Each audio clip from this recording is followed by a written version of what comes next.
It's a very problematic model, isn't it, for people to take other people's stories and present them. And the model I'm interested in is that collaborative, intercultural model where, as an artist or curator, I see myself as a facilitator to work with people or to work with my own story or however I want to do it. And that, as I said, takes time and it takes relationships and it takes trust and a lot of false starts and mistakes.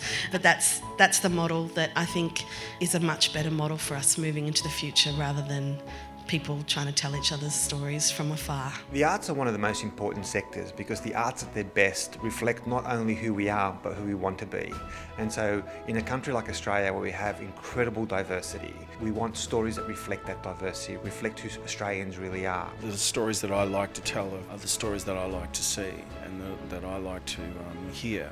For me, owning my story is understanding where I come from, understanding what it is that I want to do and listening to what's inside of me and what it is that drives me. I've got a background with disability, I'm First Nations, I'm a woman, and I've been homeless.